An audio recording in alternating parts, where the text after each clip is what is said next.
Dostlar, her yerdenizden hepinize selam. Bir önceki bölümde söz verdiğimiz gibi bu güzel tekneyi Oğuzhan abiyle birlikte Kıç'tan, platformdan ta başa kadar birlikte gezeceğiz. Çünkü gerçekten çok özel ve güzel bir tekne. Her zaman göremiyoruz. Yani standart, hepimizin bildiği, çok sık Türkiye'de sularımızda gezen teknelerin biraz dışında. Evet. Teknelerden bir tanesi. Abi tekrardan hoş geldin programa. Sağ ol. Seni bir önceki bölümden zaten. Sen de tekrardan hoş geldin. Çok teşekkürler. Sen de hoş geldin. Çok teşekkürler. Şimdi tekneyi Kıç'tan başa doğru inceleyeceğiz dostlar. Abi söz sende. İlk olarak teknemizin marka modelinden başlamak istiyorum ben. Van de Stad 433. 43 fit bir tekne. Hollanda menşeli bir tekne. Ben bu teknenin ikinci sahibiyim. 2008 model bir tekne. Bu tekneler şöyle genellikle açık deniz için yapılan tekneler. Yani soğuk iklim tekneleri. Hollanda'yı biliyorsunuz zaten, yani kuzey denizlerde. Bu tarz tekneler tercih edilir. Niye? Çünkü içindeki yaşam alanından dışarıyı da görmek için ve işte sert havalarda falan kullanılıyor. Gövde yapısı falan sen de fark ettiysen. İşte arkaya daralan, önden başa doğru çok geniş bir gövdeye sahip. Tam bir balinayı andırır gövde yapısı. Gövde olaraktan bu tekne epoksi. Arasında 3 kat lamine maun ağacı var. Lamine edilmiş bir şekilde. Yani gövdesi oldukça sağlam. Baya bir sağlam. Yani tank gibi gövdeye sahip tekne. Bu teknenin işte kullanım alanları, depolama alanları çok geniş. Zaten işte uzun seyirler için tasarlanmış. Benim birçok arkadaşım normal tüp koyamazken ben 3 tane 12 kiloluk ev tüpü işte alıp yerim var çünkü bağlamaya hazırda hemen. İşte bir sezon boyunca hiç tüp derdim yok mesela. Bir oda büyüklüğünde depom var. Bütün her şeyimi rahat koyarım. İşte bir tonluk su tankım var. Bunların 3 tane ayrı su tankım var. Depom var. Toplam bir ton. Bize yaklaşık bir 20 gün bir ay gidiyorlar. 600 litre yakıt depom var. 80 litre pis su tankım var. Yani depolama alanı olarak çok güzel, kullanışlı. Oda, bir de hoşuma giden yanı şu. İşte bu teknede hiçbir oda birbiriyle bağımlı değil. Yani uyurken hiçbir odanın diğer odayı duyma şansı yok. Şimdi sen de fark ettiysen master kabinin arasında banyo var. Banyodan sonra orta oda var. Orta odadan sonra motor dairesi var. Motor dairesinden sonra arka oda var. Aynen. Yani bütün odaların birbiriyle bağlantısı yok. Yani bağırsan bile diğer odada kimse seni duymuyor. O yüzden çok rahat edebiliyorsun teknede. Ama tek dezavantajı havuzluğum benim biraz küçük. Bizde çünkü biliyorsun havuzluk önemlidir. Havuzluğum tabii küçük. Ege'de seyir yapmayıp kuzey teknesi olduğu için aslında buraya değil, İç bölgeye önem vermişler. Evet, geniş bir yukarıda dek salonun verdiği de bir rahatlıkla. Tabii. Orada bir salonum var. Aynı zamanda orada otururken de etrafı görebiliyorsun. Çok rahat etrafı görüyorsun. Evet. Büyük keyif tabii. Dün biz burada otururken yemek yedik, sağ olsunlar, bizi çok güzel ağırladılar. Tam o sırada da hep yani sancak, iskele, provanız, her tarafı çok rahat görebiliyorsunuz. İçeride kumanda edilebiliyor. İçeride de bir dümen var. Aynen, ekstra, orayı da gezeceğiz. Ekstra olaraktan. O yüzden salon yüksekte. Odalara inmek için 2 basamak aşağı iniyorsunuz mutfak ve odalar için. Aynen öyle. Bu tekne şimdi tabii biraz alışılmışın dışında olduğu için Van de Stad 433 diyoruz. Bir de Hollanda'da aslında Van de Stad diyor. Nasıl Flemenkçe'de onu da ben tesadüf duydum bir Hollandalı'dan. Van de Stad deyince Van de Stad dedi. Yani Flemenkçe'de Van de Stad diyor ama İngilizcesinde Van de Stad deniyor. Yani genel anlamda Van de Stad ama Hollandalılar Flemenkçe'de zannedersem Van de Stad diyorlar. Onlarda böyle bir S'ye doğru döndürüp de bir söyleme tarzları var. Bu Van de Stad zannedersem tasarımcı. Evet. Tasarımcı. Hatta birçok markada da ismi geçen bir tasarımcı. Lehlerde de vardır mesela. Ünlü bir tasarımcı. Van de Stad tekneleri de, Van de Stad tekneleri denizci teknelerdir. Güzel teknelerdir. Hatta buradan da selam olsun. Başak'la Ömer şu anda dünya turundalar. Selamlar. Onlar da hazırlanıyorlar. Panama'ya geçişi hazırlanıyorlardı en son izlediğimde. Tabii şu an değil ama o bölgedeler. Geçmeyi bekliyorlar filan. Aynı bunun aşağı yukarı 1 metre daha küçüğüyle, 1,5 metre falan daha küçüğüyle yapıyorlar dünya seyahatini. Saç bir tekneleri var onların da. Durum İnşallah bu. Sana da nasip olur abi. Ya benim de planlar var da işte çocukların okulu bitirmesi lazım. İkisi de üniversitede okuyor, dün konuşmuştuk. Evet. Onlar bitirdiği zaman ya dünya turu olmasa bile bir okyanus geçişini yaşamak istiyorum ya. Hakkını vereyim diyorsun. Okyanus, evet. Teknenin hakkını vereyim diyor Oğuzhan abi. Peki abi. Hazır böyle tam Kıç platformundayız. Biraz da bu işte kamerayla biraz daha en azından bir dinlenciyi, oradaki basamağı bir görün istiyorum. Hemen şöyle ben size hemen göstereyim. O tarafı göstereceğiz. Ben kamerayı aldım. Şimdi evet abi. Buradan merdivenimiz var yüzmek için. Suya girip çıkmak için. Şu an takılı değil yan tarafta. Aşağıya takılan. Burada benim balık havuzum var ama ben burada balık tutma malzemelerimi koyuyorum. Burada girişte. Burada hemen biliyorsun bizim duş olur. Sudan çıktığın zaman tatlı suyla. İşte sahil beslemem hemen burada yine. Hemen şöyle göstereyim. Burada teknenin sahil besleme girişi var. Teknenin üzeri komple tik. Bütün her yerini tik yapmışlar. Komple. Şurayı da göstereyim. Buradan dümen dairesine giriş var. Şunu alıyorsun abi. Şunu şuraya aynen takabilirsek.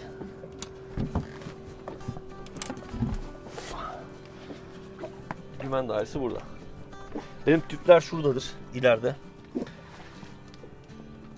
Otopilotun şeyleri şu malzemeleri bağlı olduğu gyrosu falan komple. Ama şu içerisi bayağı bir karışık. Evet, en azından görmüş olduk. Evet. Nasıl açıldığını, nerede olduğunu, konumunu görmüş olduk. Çok teşekkür ederiz. Zahmet verdik abi. Ne demek?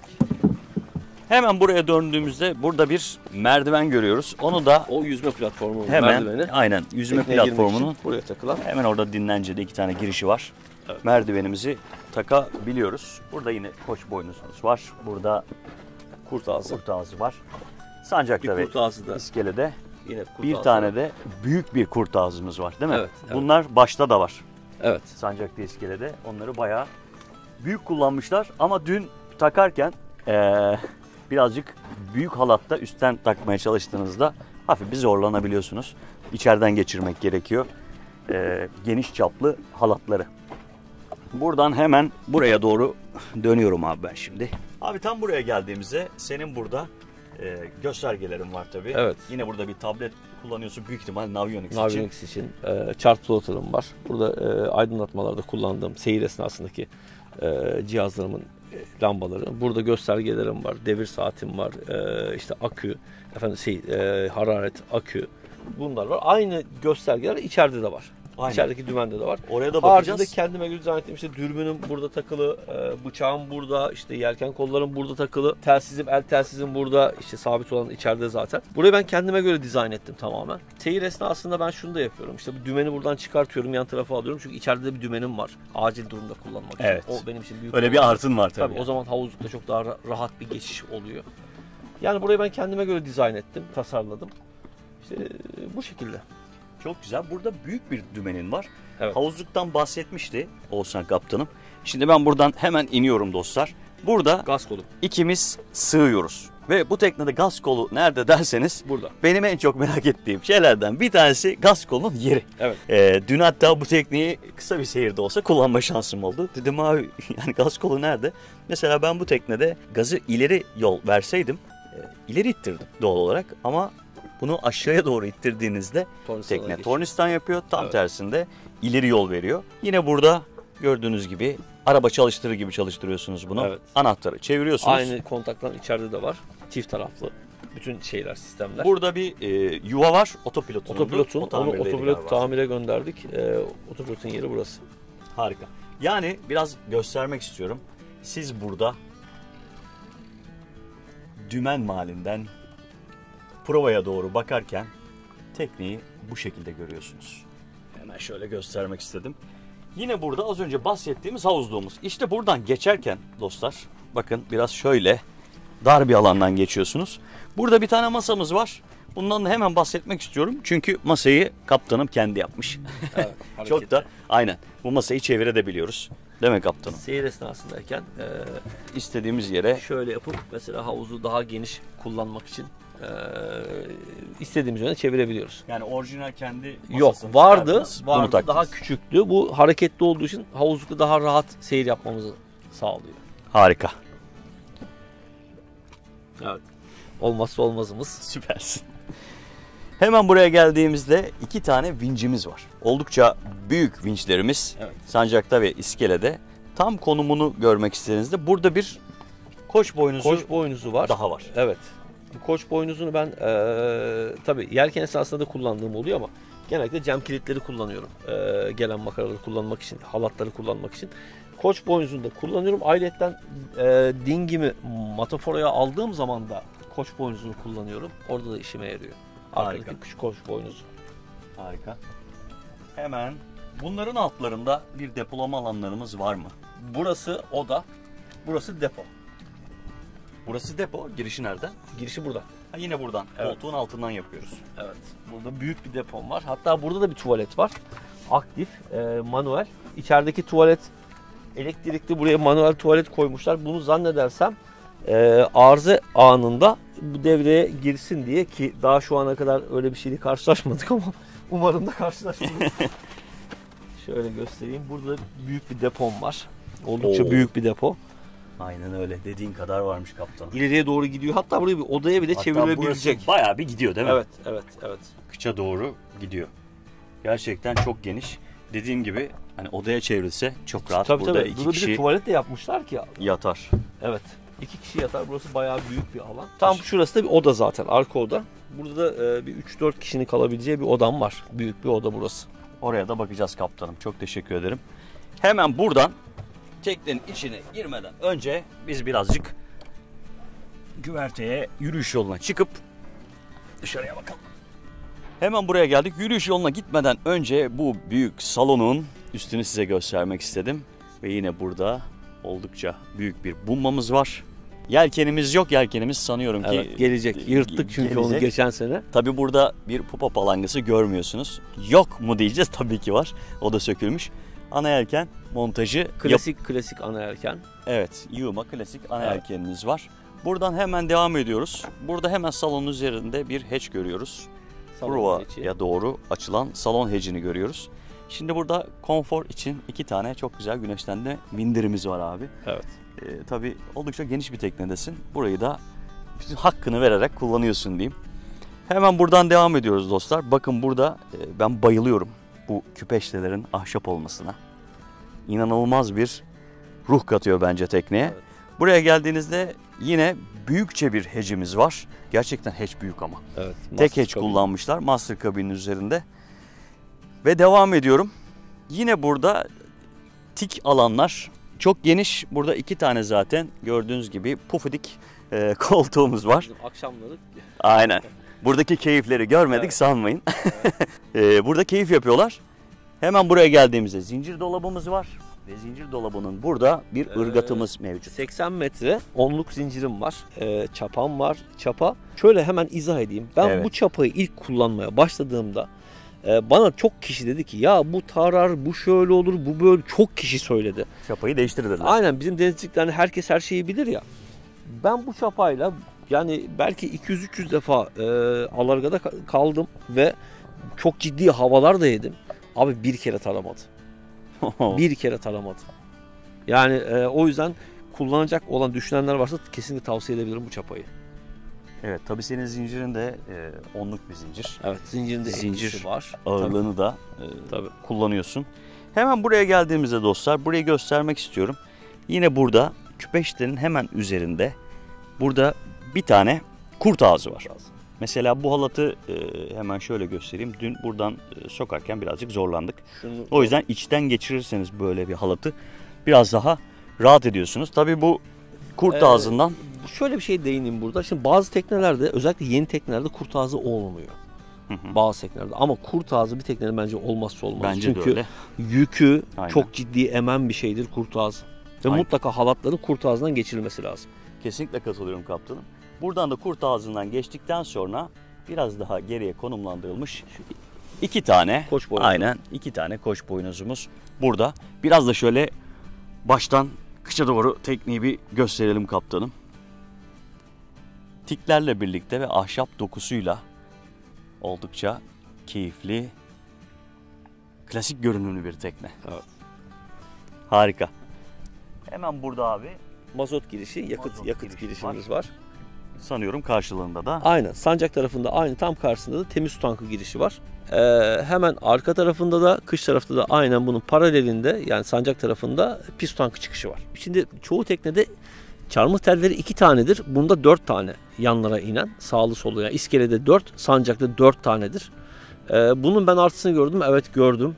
Dünkü o videoda bahsettiğim işte o havada yaşadığım olayda eğer bunlar olmasaydı benim direğim kırılma ihtimali çok yüksekti. Ya bunları muhtemelen açık denizlerde, sert havalarda için tasarlanmış olan bir herhalde sistem. Çünkü 4 burada iniyor, 4 karşıdan iniyor. Şimdiki teknelerde 2'şer tane iniyor sağlı sollu. Evet. Yine burada ana direğe geldiğimizde direğin üzerinde tam buraya sancak tarafa bakarak konumlandırılmış bir tane daha vincimiz var. Bunu hem bot için kullanıyorsunuz. Çok amaçlı kullanılan bir vinç bu. Hem yelkeni açarken de kullanılıyor. Bot indirirken dinghi için kullanılıyor. Ya da tırmanma için kullanılıyor. Yani bayağı bir çok amaçlı kullanılan bir vinç. Harika. Burada yine Bimini'nin üzerinde 3 tane güneş paneliniz var kaptanım. Evet. 3 tane güneş paneli var. Toplamda 205, 615 wattlık 3 tane güneş panelim var. Teknede 4 tane aküm var. 3 tanesi 100'lük, hepsi marin aküdür. Bir tane de 200'lük AGM akü. AGM akü motora bağlı. Diğer 3'ü 100'lük akülerse güneş paneline bağlı. Onlar direkt servis akülü olarak kullanıyorum. Şimdi dostlarımızın merakını giderelim. Biraz da teknenin içerisine geçiyoruz. Orada var. Evet abi, müsaade varsa teknenin içerisinde dostlarımıza tabii, bir gösterelim. buyurun. Estağfurullah, lütfen. Ve dostlar, teknenin içerisindeyiz. Bakın hemen buradan 1, 2. 3. adımımda oldukça rahat. Yani hiç zorlanmadan teknenin içerisine giriş yapabildik kaptanım. Evet. Kaptanım, bu teknenin içerisine girdiğimizde basamak basamak. Hemen burada üst bölümde çok güzel bir salon masamız var. Evet. Geniş bir nasıl diyeyim, tam bir U, hatta buraya kadar dönen bir koltuğumuz var.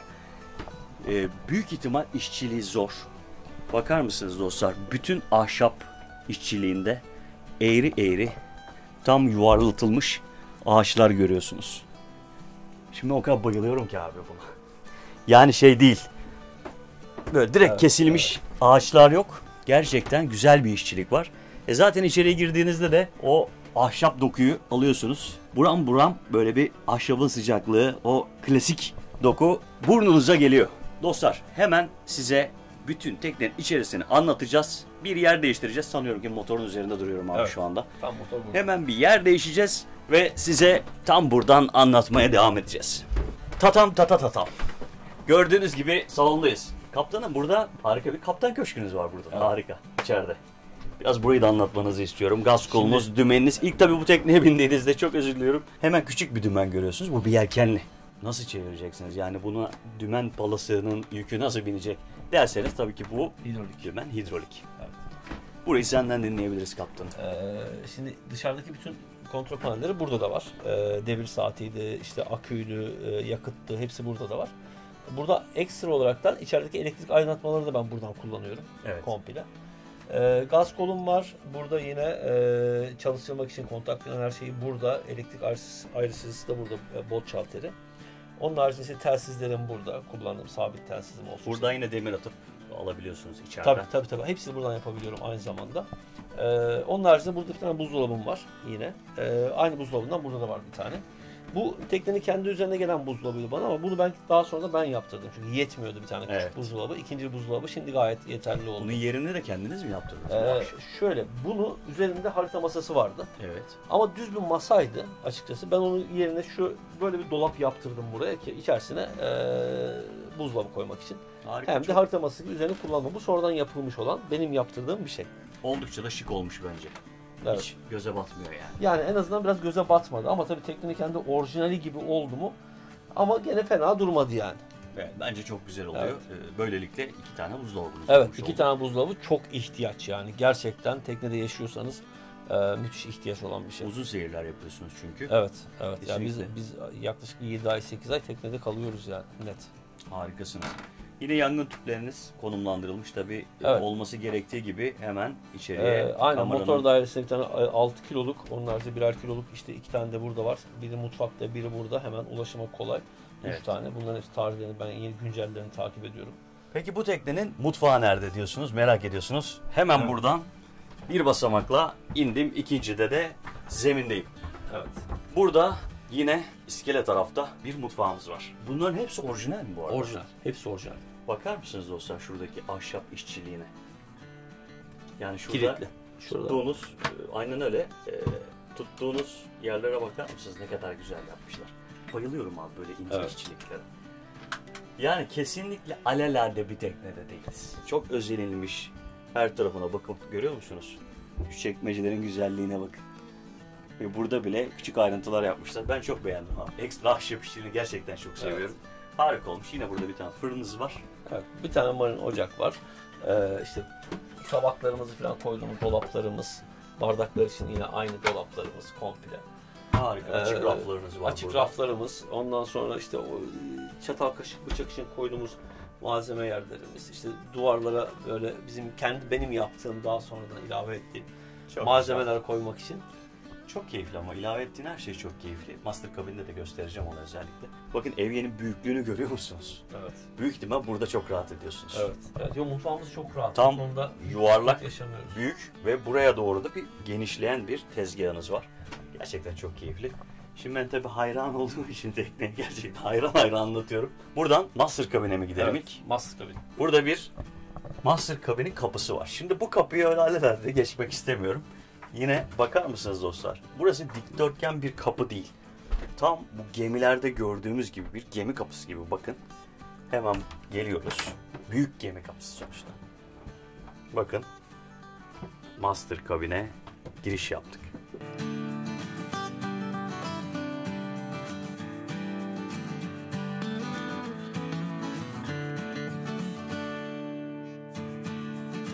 Dostlar gördüğünüz gibi Master kabindeyiz. Master kabine bakar mısınız? Yan taraflara. Canım ahşaplar gene. Harika gözüküyor. Kaptanım galiba tam karşıdaki o tablo, üstündeki gemi ve aydınlatma. Evet, onlar benim tasarımım.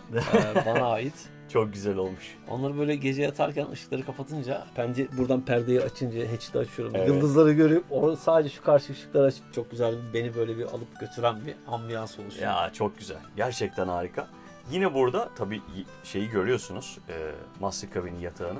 Hemen buraya geldiğinizde bir oturma alanınız var. Hemen burada da bakın bir lambası var. Burada bir depolama alanı mı burası? Açılabilir. Evet, bu yatak komple kalktığı zaman altında 2 tane krom tank var. Temiz su tankı. Ayrıca ana tankta tam salonun altında da bir tankım var. Evet. Hem depolama alanı olarak kullanıyoruz. Şuradan itibaren de komple krom tank var. Temiz su tankı. Şu yanlar depolama alanı olarak kullanıyorum.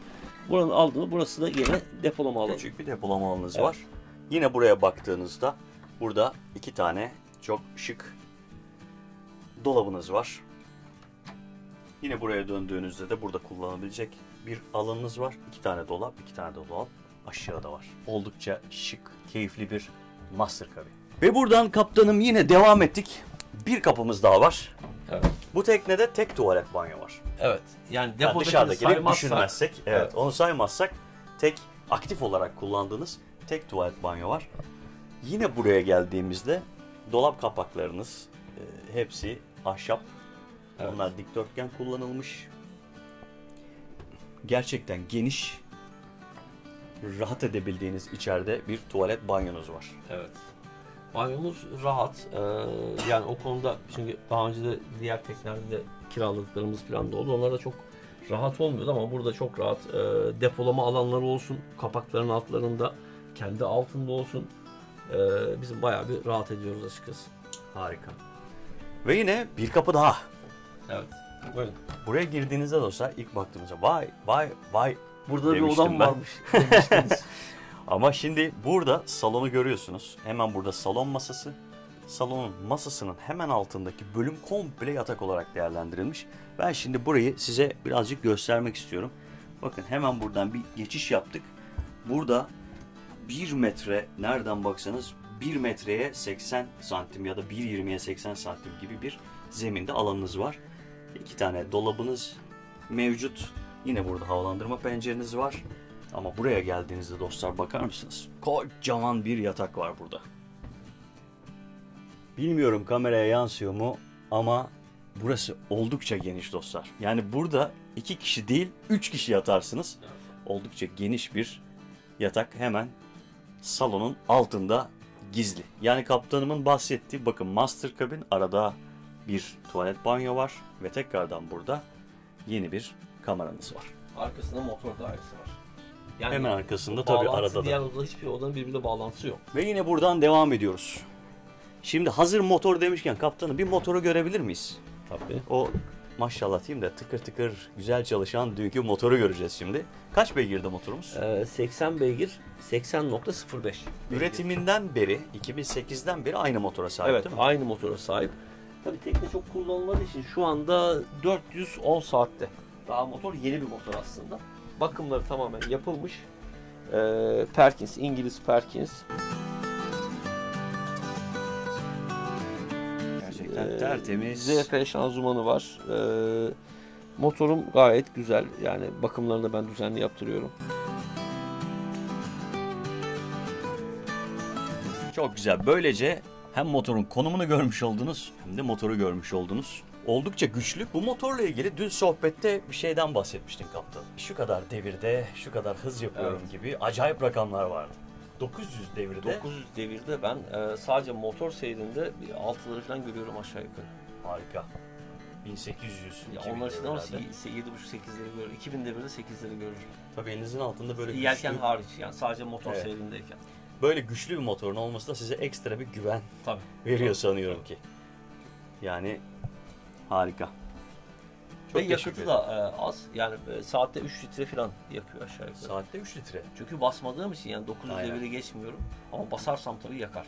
Evet. Ama 900 devir yani ben altın atlarda gidiyorum ortalama. Saatte 3 litre. Harika. Çok teşekkür ediyorum kaptan. Evet, tekneyi kurcalamaya devam ediyoruz. Şimdi burada hemen senin arkana gizlenmiş bir kapı daha gördük abi. Evet. Şimdi biz orayı da görebilir miyiz yani? Müsaade var mı? Burası benim oğlumun odası. Harika. Şöyle göstereyim. Burada da geniş bir oda var. Böyle girişi bu şekilde. Girişi böyle küçük Ufaktır bir burada. girişi Evet. olduğuna aldanmayın dostlar.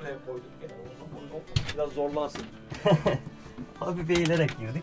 Yine burada da oldukça geniş, iki kişinin rahatlıkla yatabileceği bir kabin, bir kamera daha var. Görüyorsunuz. Çok keyifli. Yine tabii bu kabinde de 2 tane dolabınız mevcut. Kaptanım tabii tekneye böyle oturduğumuzda şimdi burada bir tekneyi kullanabildiğin ekstra bir dümenin var. Ve hatta burada oturup yemek yerken diğer teknelere göre etrafını harika bir şekilde görebiliyorsun. Evet. Dostlar bakın 360 isterseniz buradan bu tarafa bakın pupayı görebiliyorsunuz. Provanızı görebiliyorsunuz. Her tarafı çok rahat bir şekilde görebiliyorsunuz. Bu da hem ekstra güven bence ekstra konfor ve keyif sunuyor. Ya şöyle söyleyeyim, fırtına bizim marinada arkadaşlarımız olduğu zaman fırtınalı havalarda teknede işte toplanırız. Genellikle benim teknemde otururuz o akşam rakı balı benim teknede yaparız çünkü bu tekneden çevreyi görme şansımız oluyor. Diğerlerini de göremiyoruz. Hem sıcak oturuyorsunuz burada, evet. korunaklı şekilde rüzgardan etkilenmiyorsunuz. Aynı zamanda da hem etraftaki tekneleri hem de kendi teknenizi. Bu arada arkadaşlarımın hepsine selam olsun. Bizden de selamlar. Beraber bağlı olduğumuz marinadaki arkadaşlarıma onları da özledim bu arada onu da belirteyim. Bizden Sürekli beni arıyorlar soruyorlar sağ olsunlar. Bizden de çok selamlar İzmit'e. Evet. Burada yine teknemizin tasarımcısının ismi var ve teknemizin ismi var. Burada bir televizyonumuz var gördüğünüz gibi. Akşamları keyif yapmak için. Televizyonumuz var. Teknede internet, Wi-Fi'miz var. Taşınabilir Wi-Fi var. Güneş panellerinden dolayı elektrik sorunumuz yok. Yani ev gibi kullanabiliyoruz açıkçası. O yönden rahatız. Taşınabilir Wi-Fi'miz var. Bizim Türk tabii olduğu için Yunan tarafına geçmedikçe Türkiye'nin her yerinde internetsiz kalmıyoruz. O yüzden rahat oluyor açıkçası. Elektrik olayımız zaten güneş panellerimiz besliyor. 3 tane bahsetmiştim zaten. Akümüz var, servis aküsü. O da bize yeterli oluyor.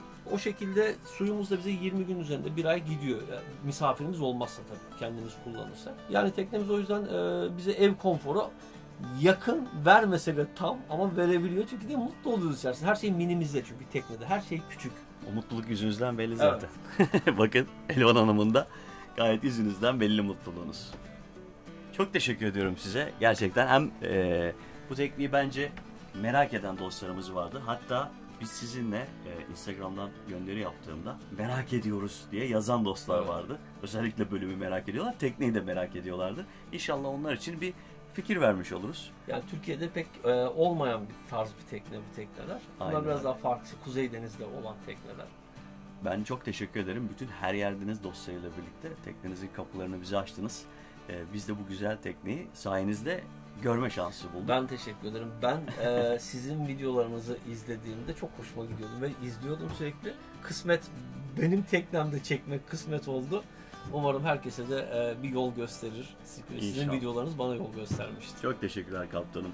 Çok teşekkür ediyorum. Gerçekten çok keyifli tekneniz var. Harikasınız. Çok da yakışıyorsunuz tekneye bence. Nice güzel günler diliyorum. Sizin güzel görüşünüz. Eksik olmayın. Eksik olmayın. Çok teşekkür ediyorum. Ve dostlar, bir bölümün daha sonuna geldik. Oğuzhan Bey'e, Elvan Hanım'a ben çok teşekkür ediyorum. Bize bu fırsatı verdikleri için. Abi sağ olun, var olun tekrardan. Biz teşekkür ederiz. Biz Serkan'ı yıllar önce videosunu izlediğimizde ya diyorduk işte bizim teknemiz olurdu, böyle bir şey olur mu? Ama Serkan'cığım geldi, bunu çektik, sağ olsun. Biz teşekkür ederiz Serkan. Sağ olun. Çok sağ Çok olun. teşekkür ediyorum. Dostlar, izlediğiniz için sağ olun. En kısa zamanda bütün hayali olan dostlarımızın teknelerine kavuşmasını diliyorum. Siz tekneleri alın. Biz de aynen böyle gördüğünüz gibi teknenize gelip konuk oluruz. Her yer deniz olsun. Mutlu kal kardeşim. Denizde kalın.